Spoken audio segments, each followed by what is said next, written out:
تو ایسی عورت کے لیے عدت ضروری ہے، اس لیے کہ طلاق نہیں دیا ہے۔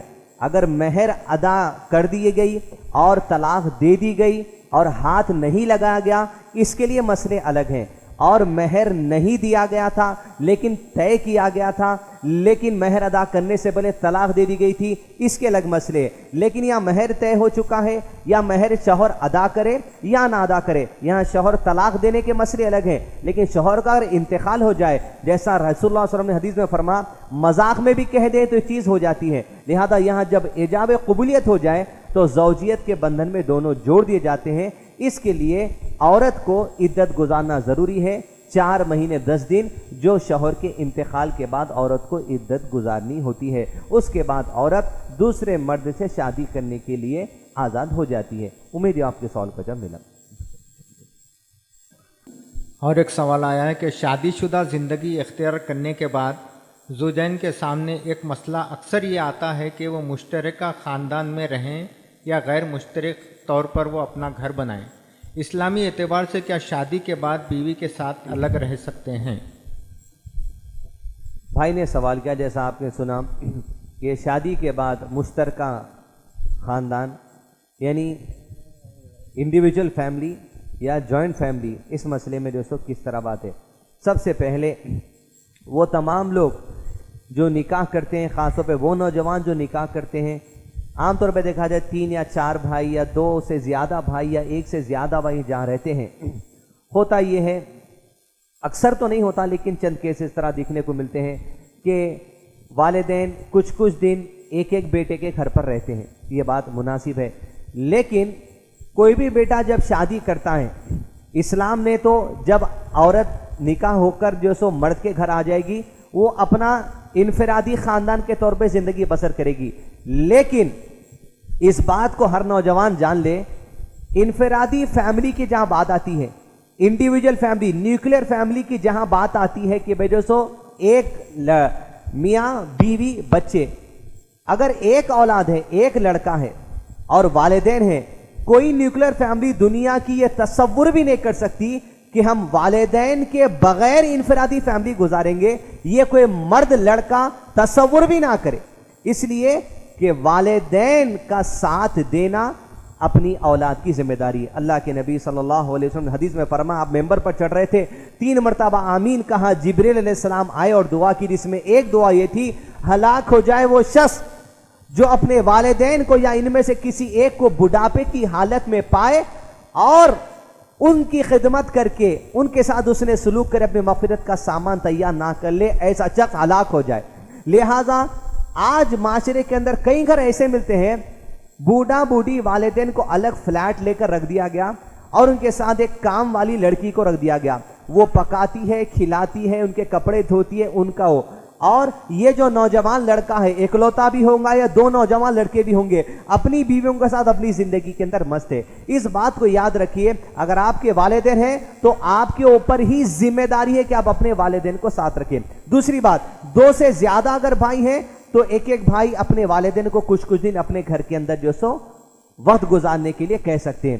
تیسری بات، والدین اگر نہیں ہیں اور جوائنٹ فیملی اگر بھائیوں کے اندر ہے، 2 سے 3 بھائی، اس کے اندر پہلا مسئلہ یہ ہے کہ اگر استطاعت واقعی میں نہیں ہے تمام بھائیوں کے پاس کہ انفرادی طور پر جو سو الگ الگ رہ سکیں گھر لے کر یا کرائے سے لے کر، اس مسئلے میں سب سے پہلا کام یہ کرنا چاہیے کہ کم سے کم جوائنٹ فیملی کے اندر چولہا الگ کر لیں، یعنی ہر بھائی کا چولہا الگ ہو، ان کا پکوان الگ ہو، اس لیے کہ ہر آدمی اپنی عورت کے اوپر ذمہ دار ہے۔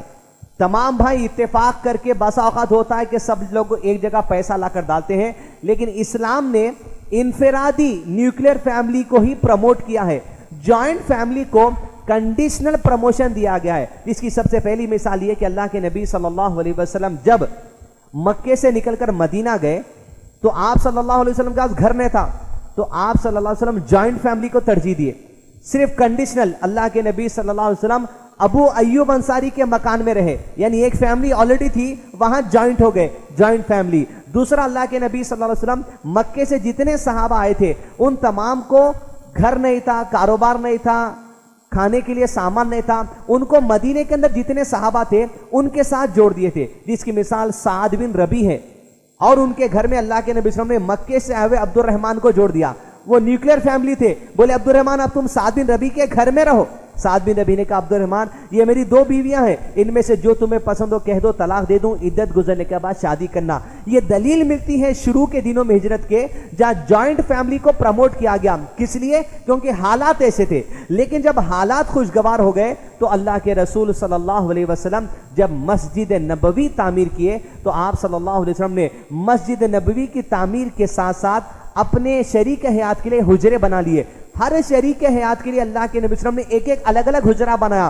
تمام بیویاں الگ الگ رہتی تھی, ساری بیویاں ایک گھر میں نہیں رہتی تھی, ہر کسی کا جو سو پکوان الگ الگ ہوا کرتا تھا. اس طرح اللہ کے نبی صلی اللہ علیہ وسلم جب استطاعت ہو گئے, حالات سدھر گئے, نیوکلیر فیملی کو ترجیح دیے, جس میں جھگڑے, فساد, فتنے, ان تمام سے جو سو بچنے کے بڑے ہی آسان جو سو طریقے ہیں. لیکن حالات اگر سخت ہیں, حالات کی بنا پر جوائنٹ فیملی کو کنڈیشنل دیا گیا ہے جب تک کہ حالات سدھر نہ جائے. ایسی صورت میں اگر جوائنٹ فیملی چل رہی ہے تو ہر بھائی اپنا اپنا چولہا الگ رکھے جس میں وہ اپنی بیویوں کے حقوق ادا کر سکیں گے. جھگڑے, فتنے, جھگڑوں کا جو سو کوئی مسئلہ اس میں نہ ہو سکے گا. لہذا اس مسئلے میں حدیث کی روشنی میں, سیرت کی روشنی میں یہ بات ہم کو ملتی ہے. یہ بھائی صاحب نے سوال کیا کہ اکثر شادی میں عقد کے وقت مہر ادا کیا جاتا ہے, کیا مہر کی رقم گن لینا چاہیے کیونکہ وہ لڑکی کی امانت ہوتی ہے؟ بھائی نے سوال کیا کہ مہر کے وقت, نکاح کے وقت خطبہ جب پڑھاتے ہیں اس وقت مہر کی رقم ادا کر دی جاتی ہے. قرآن مجید میں اللہ سبحانہ و تعالیٰ نے ہمیں حکم بھی اس بات کا دیا ہے, ان اللہ یامر بالعدل. اللہ سبحانہ و تعالیٰ تمہیں حکم دے رہا تم عدل کرو, انصاف کرو. یعنی عدل اور انصاف کا یہ تقاضا ہے کہ آپ کوئی چیز اگر کسی سے لیں تو برابر اتنی ہی واپس کریں. مثال کے طور پہ یہاں وعدہ کیا جاتا اگر ہے کہ بھئی ہم 50,000 مہر دیں گے, زبان تو دے دی گئی. عدل اور انصاف کا تقاضا یہ ہے کہ آپ اس چیز کو دیکھ لیں جو چیز آپ کو ملی ہے. اس لیے کہ دستاویز سے متعلق بھی قرآن مجید میں آئے تھے اور احادیث میں بات ملتی ہے جہاں اللہ سبحانہ نے کہا جب تم آپس میں لین دین کرو تو دستاویز لکھ لیا کرو. یعنی دستاویز جب آپ لکھیں گے تو ظاہر بات ہے بھائی آپ گن کر کوئی چیز آپ کو جیسی مل رہی ہے اسی طرح مل رہی ہے, نہیں مل رہی ہے, یہ تمام چیزیں ہم دیکھیں گے. پھر اور ایک آیت قرآن مجید میں ملتی ہے, اس کا ترجمہ اس طرح ہے جب تم چیزیں لو تو ناپ تول کر برابر لو. ناپ تول کر برابر لینے کا مطلب ہے کہ کاؤنٹ کر کے لو. کوئی چیز اگر آپ آٹا لیتے ہیں تو تول کر لیتے ہیں, پیسوں کو تو تولا نہیں جاتا, پیسوں کو تو گنا جاتا ہے. لہٰذا یہ عدل اور انصاف کی بات ہے اور اچھی بات ہے شریعت کی روشنی میں کہ آپ گن لیں, ورنہ ایسا نہ ہو کہ ایک نوٹ کم ہے, گننے میں اگر ایک نوٹ کم ہے, گھر کو جا کے آپ لفافہ کھولیں, خواہ مخواہ اس کی وجہ سے کوئی فتنے نہ برپا ہو جائے. لہذا اس کو وہیں گن لیں تو جو سو بہت ہی بہتر بات ہے. یا اگر ایسا محسوس ہوتا ہے کہ اگر ہم سامنے گنتے اگر بیٹھیں گے دلہن والے کیا سمجھیں گے, دولہے والے کیا سمجھیں گے, تو اس موقع پہ آپ یہ کر سکتے ہیں جو قاضی ہیں جو گواہ بن رہے ہیں ان کو دے سکتے ہیں کہ بھائی آپ گن لیجئے, تاکہ آپ گن کر جو سو اس طرح ہم کو دیں تاکہ انصاف کا تقاضا اس میں پورا ہو جائے. امید ہے آپ کے سوال کو جواب ملا. اور ایک سوال آیا کہ ایک صاحب اپنی اہلیہ سے کہا کہ اگر تم میری مرضی کے خلاف گھر سے باہر نکلے تو تم پر طلاق. ایک نہیں دو نہیں بلکہ کئی مرتبہ ان کی بیوی نے شوہر کی وارننگ کے باوجود گھر سے باہر نکلی. کیا اس مسئلے کا کوئی حل ہے؟ بھائی نے سوال کیا, یہ سوال ایڈوانس طلاق سے متعلق ہے. یعنی ایڈوانس میں طلاق دے دی جا رہی, گھر سے تم نکل گئے تو طلاق. دیکھیے طلاق یہ تمام باتیں بہت ہی جو سو نازک اور بہت ہی جو سو احتیاط والی باتیں. آدمی اگر یہ کہہ دیں کہ اگر تم میری اجازت کے بغیر گھر کے باہر نہیں نکل سکتی تو عورت پر یہ بات لازم ہے کہ وہ شوہر کی جو سو ضرور بضرور اطاعت کرے. اس لیے کہ اللہ کے نبی صلی اللہ علیہ وسلم نے حدیث میں فرمایا کہ عورت کو چاہیے کہ جب اس کا شوہر اس کی جان اور اس کے مال کے خاطر جو کچھ بھی حکم دے اس کی اطاعت کرے. اس لیے کہ آدمی کو معلوم ہوتا ہے کہ بھئی کون سی چیز فتنے والی ہو سکتی, کون سے وقت گھر کے باہر نکلنا چاہیے, اور عورتوں کو کہہ سکتا ہے کہ بھئی مال سے متعلق بھی تم فلاں فلاں کام مت کرو, جو کچھ بھی حکم آدمی اپنی عورت کو شریعت کے دائرے میں دے، عورت کے لیے یہ بات لازم ہے کہ اس پر جو سو عمل کرے، لیکن مرد آدمی اس کا فائدہ اٹھاتے ہوئے بے وجہ کے جو سو باتیں نہیں ڈال سکتا۔ بیٹھ جاؤ، اٹھنا ہی نہیں، میں حکم دے رہا ہوں، کھڑ جاؤ، بیٹھنا ہی نہیں، میں حکم دے رہا ہوں۔ یہ اٹھ بیٹھ کرانے کے واسطے نہیں ہے حکم ہے۔ اللہ سبحانہ تعالیٰ کی جو اجازتیں ہیں، یہ اجازتیں عورت کی حفاظت کے لیے، کیونکہ بھائی جذبات میں آ کے، بھولے پن میں آ کے کوئی اگر جو سو باتوں میں لگا دیے، بہک کر کوئی بھی کام نفس کی جو سو بہکاوے میں آ کر لینے کے زیادہ اندیشے عورتوں سے، لہٰذا اس لیے ان کے اوپر ایک گرفت رکھا گیا ہے، نہیں اپنے احتیاط کے طور سے اس طرح کام کرو۔ لیکن شوہر شریعت کے اندر شاید اس بات کی کوئی دلیل نہیں ملتی جہاں یہ کہا گیا بغیر میری اجازت کے باہر نکلی تو میں تمہیں طلاق، یہ ایڈوانس طلاق کا کوئی کانسیپٹ نہیں ہے اسلام کے اندر۔ ہاں گھر کے باہر دروازے کے بعد جا کے ٹھہریے، باہر نکل گئے طلاق، جب اگر کون ٹھہری تو الگ بات ہے، لیکن باہر نکلتے ہی طلاق دے دینا یہ چیز بھی شریعت کے اندر جیسو ثابت بات نہیں ہے۔ ایک تو ایڈوانس طلاق ثابت نہیں ہے، دوسرا گھر کے باہر نکلتے ہی ثابت طلاق دے دینا یہ بات بھی ثابت نہیں ہے۔ ہاں عورت اس بات کی نافرمانی میں آئے گی اگر شوہر کی اجازت کے بغیر گھر کے باہر چلے جائے تو یہ بات اس کے لیے جائز نہیں، اس لیے کہ اللہ کے نبی صلی اللہ علیہ وسلم حدیث میں فرما کسی عورت کے لیے جائز نہیں کہ وہ ایک دن یا رات کا تنہا سفر کرے، اور کسی عورت کے لیے جائز نہیں کہ وہ محرم کے بغیر سفر کرے۔ لہٰذا اپنے بیٹے، اپنے بھائی یا اپنے باپ یا اپنے شوہر اگر شادی ہو چکی تو بیوی کا باپ بھی آ کے بھی بچی کو نہیں لیا جا سکتا شوہر کی اجازت کے بغیر، اسی لیے کہ ساری کی ساری ذمہ داری شوہر کے اوپر اللہ سبحانہ وتعالیٰ ڈال دیتے ہیں۔ اگر باپ بھی لے جانا چاہے تو باپ کو بھی شوہر سے اجازت لینی پڑے گی، کیا میں آپ کی بیوی کو لے کر جاؤں، کیا یا میں اپنی بیٹی کو باہر لے کر جاؤں؟ شوہر کہہ دیں یس، تبھی باپ لے جا سکتا ہے، بھائی لے جا سکتا ہے، بیٹا لے جا سکتا ہے، یا اگر کچھ ضروری کام کے لیے عورت تنہا بھی جانا چاہتی ہے تو شوہر کی اجازت کے بغیر ہی۔ ایسی صورت میں اگر عورت جو سو نافرمانی کرے شوہر کی، اس صورت میں اللہ کے نبی صلی اللہ علیہ وسلم نے سمجھانے کا حکم دیا، سمجھانے کا حکم دیا۔ اگر اس بات سے مان لیں تو بہتر بات ہے، ورنہ ہوتا کیا سختی سے معاملہ آتا۔ رسول اللہ صلی اللہ علیہ وسلم نے فرما عورت ٹیڑھی پسلی سے بنائی گئی ہے، تم اگر انہیں سیدھے کر دے جاؤ گے تو ٹوٹ جائے گی، لہذا سختی کے ساتھ نہیں نرمی کے ساتھ انہیں سمجھانے کی کوشش کریں، یہاں تک کہ بات آگے نہ بڑھنے پائے، شریعت کے دائرے میں ان کو سمجھائیں۔ عورتوں کی خاص بات ہے، آپ غصہ کریں تو ٹوٹ جاتی جو حدیث ہے، سمجھائے تو سمجھ جاتے بھی، لہذا اس ان کی فطری جو سو اچھائی کو بھی مد نظر رکھیں۔ اگلے سوال کی طرف آگے بڑھیں۔ ایک سوال آیا ہے کہ نکاح یا ولیمے میں میوزک کے انتظام ہو تو شرکت کرنا چاہیے یا نہیں؟ بھائی نے سوال کیا کہ نکاح و ولیمے کے موقع پر میوزک کا انتظام ہے تو ایسے اس میں جانا چاہیے یا نہیں؟ اگر آپ میوزک سننے جا رہے ہیں تو نہیں جانا چاہیے، اگر آپ میوزک کا ہونے والا ناچ دیکھنا چاہ رہے ہیں تو نہیں جانا چاہیے، اگر آپ میوزک پہ خود ناچنا چاہ رہے ہیں تو بھی نہیں جانا چاہیے، اگر آپ میوزک سننے سے آپ کے دل میں لہریں دوڑ پڑتی ہیں، آپ کی ٹانگ خود بخود ہلنا شروع ہو جا رہی، آپ کے مونڈے خود بخود ہلنا شروع ہو جا رہے ہیں، تو بہتر ہے آپ اندر مت جائیے، اندر آپ کے لیے فتنے کا اندیشہ ہے۔ لیکن بس اوقات دیکھا جاتا ہے کہ بھائی جو سو لوگ اس عمل کو بھی اپناتے کہ بھائی میوزک ہے، ایک حرام کام ہو رہا، اندر جائیں گے نہیں، لہٰذا کبھی ہوتا ہے کہ نوشہ نہیں چاہتے ہوئے بھی میوزک رکھ لی جاتی ہے، والد صاحب کی فرمائش رہتی، بھائیوں کی فرمائش رہتی، نوشہ نہیں چاہتے ہوئے بھی، تو ایسے موقع پر ہم اندر چلے جائیں اور نوشہ کو مبارکباد اور وہ خیر کی دعائیں جو اللہ کے نبی سکھائے، نبی صلی اللہ علیہ وسلم سکھائے، وہ دعائیں دے کر آپ نکل جائیں، یا ولیمے کا کھانا کھا کر نکل جائیں، یا میوزک سے اگر آپ کو واقعتاً بے چینی ہے تو بہتر ہے آپ مبارکباد دے کر نکل جائیں، اس لیے کہ اللہ کے نبی صلی اللہ علیہ وسلم کے بارے میں آیا ہے یہ میوزک سے متعلق کہ اللہ کے نبی صلی اللہ علیہ وسلم نبوت سے پہلے بکریاں چراتے تھے، تو آپ صلی اللہ علیہ وسلم ایک دن اپنے دوست کے ساتھ بکریاں چرا رہے تھے، آپ صلی اللہ علیہ وسلم نے اس سے کہا کہ دیکھو تم میری بکریوں کو سنبھالو، الرقیق المختوم میں واقعہ درج کیا گیا ہے، تم میری بکریوں کو سنبھالو، تو وہ بکریوں کو سنبھالنے لگا۔ رسول اللہ علیہ وسلم کا جو دوست تھا اور اللہ کے نبی صلی اللہ علیہ وسلم نے یہ کہا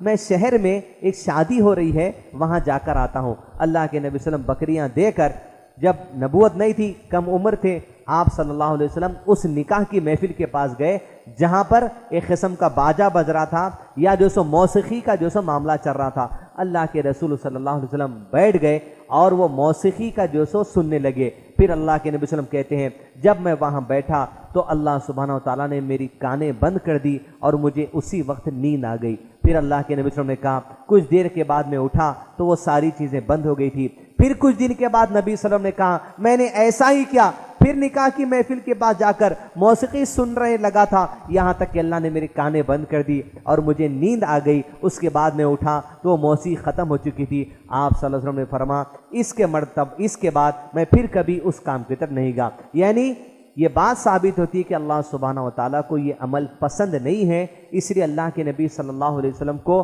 نبوت سے پہلے ہی اللہ سبحانہ و تعالیٰ تمام چیزوں سے دور رکھتے تھے. لہذا یہ بات کی دلیل ہے کہ موسیقی وغیرہ تمام چیزیں ہیں ایسی محفلوں سے دور رہے تو بڑی بہتر بات ہے. مبارکباد اور دعائیں دے کر اگر نکل جائیں تو مناسب بات ہے. امید ہے آپ کے سوال کا جواب ملا. یہ سوال بہن نے کیا ہے کہ شوہر کا انتقال ہو چکا, 2 چھوٹے لڑکے ہیں, بیوہ سسرال میں رہے گی یا میکے چلے جائے گی؟ ایسا سوال آیا ہے کہ شوہر کا انتقال ہوا اور بیوہ سسرال میں رہے یا مائکے میں رہے. اللہ کے رسول صلی اللہ علیہ وسلم کی زندگی میں ایک خاتون فاطمہ بنت قیس رضی اللہ تعالی عنہا کے شوہر کا انتقال ہوا. جب انتقال ہوا تو اللہ کے نبی صلی اللہ علیہ وسلم نے ان سے کہا کہ فاطمہ تو اپنی عدت کے دن یعنی 4 مہینے 10 دن فلاں صحابی کے گھر میں گزارنا, یعنی فلاں صحابیہ کے گھر میں گزارنا. پھر نبی صلی اللہ علیہ وسلم نے اسے کہا نہیں فاطمہ وہاں نہیں جانا, اس لیے کہ وہاں لوگوں کی آمد رفت زیادہ ہے, کہیں ایسا نہ ہو کہ تیری پنڈلی سے کپڑا سرک جائے اور آنے جانے والے لوگوں کی نظر تیری پنڈلی پر پڑے جس سے تجھے برا لگے. ایسا کر دوسرے صحابیہ کے گھر میں جا کر اپنی عدت گزار لینا. یعنی یہ دلیل ملی اس بات کی کہ شوہر کے انتقال کے بعد عدت کے دن عورت جہاں پر چاہے گزار سکتی ہے.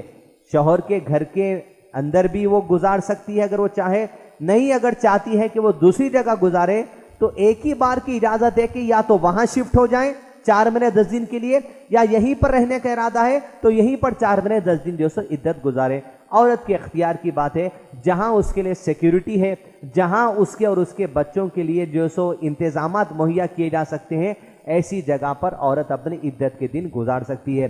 بہتر طریقہ یہ ہے کہ عورت ایسی جگہ عدت گزارے جہاں اس کے محرم رشتہ دار ہیں, اس کے بیٹے, اس کے بھائی, اس کے والد یا ایسے سپورٹر جو اس کے محرم رشتوں میں آتے ہیں. ایسی جگہ عدت اگر عورت گزارے تو یہ مناسب بات ہے. امید ہے آپ کے سوال کا جواب ملا. یہ سوال آیا کہ حکومت تلنگانہ شادی مبارک اسکیم سے مسلم لڑکی کی شادی کے لیے 51,000 روپے کی امداد دے رہی ہے. کیا اس اسکیم سے مسلم لڑکی کی شادی کی جا سکتی ہے؟ بھائی نے اہم سوال کیا کہ حکومت تلنگانہ کی طرف سے غریب بچوں کے لیے 51,000 روپے کی جو ہے سو امداد کی جا رہی ہے. یہ بات اگر بڑی اچھی ہوتی اور کاش کے بعد ہمارے چیف منسٹر صاحب کے پاس پہنچ جائے کہ آپ غریب بچیوں کو 51,000 روپے دینے کے بجائے یہ نوجوان بچے جن کے پاس مہر کی رقم دینے کے پیسے نہیں ہیں ان کو بطور قرض حسنہ اگر آپ 51,000 روپے دے دیں تو انشاءاللہ یہ نوجوان محنت کر کے 1 سال بھر میں آپ کے 51,000 روپے واپس بھی کر دے گا. اس لیے کہ چیف منسٹر صاحب کی جو اسکیمات ہیں وہ فلاحی طور پہ اپنے طور پہ سوچ رہے ہیں, لیکن مسلمانوں کو شرعی طور پہ سوچنا چاہیے کہ کوئی بھی مسلمان لڑکی غریب نہیں ہوتی, کوئی لڑکی غریب نہیں ہوتی, اس لیے کہ شریعت نے کوئی لڑکی کو شوہر کو کچھ دے کر شادی کرنے کا حکم دیا ہی نہیں بلکہ لے کر شادی کرنے کا حکم دیا ہے. اگر ہمارے چیف منسٹر صاحب اس سسٹم کو تبدیل کر دیں, لڑکی کو دینے کے بجائے اگر 51,000 روپے لڑکے کو بطور قرض حسنہ دیا جائے, یہ کہہ کر کہ تم سال بھر میں یا 1.5 سال میں یا 6 مہینے میں واپس کر دینا بغیر سودی قرضے کے, تو بہت ہی اچھی بات ہوگی جس سے نوجوانوں کے اندر خودداری پیدا ہوگی اور تلنگانہ اسٹیٹ سارے ہندوستان بلکہ دنیا کے تمام ملکوں کے لیے ایک مثال بن سکتا ہے کہ یہاں کی حکومت نے ایک ایسا کام شروع کیا ہے جو شاید ہی دنیا کے کسی حکومت نے کام شروع کیا ہے. اب رقم اگر آ رہی ہے ایسی, علماء کرام سے اس مسئلے میں رجوع کرنا پڑے گا کہ بھائی پہلے تو عورت کو کچھ دینا نہیں ہے تو وہ لے کس لیے رہی ہے.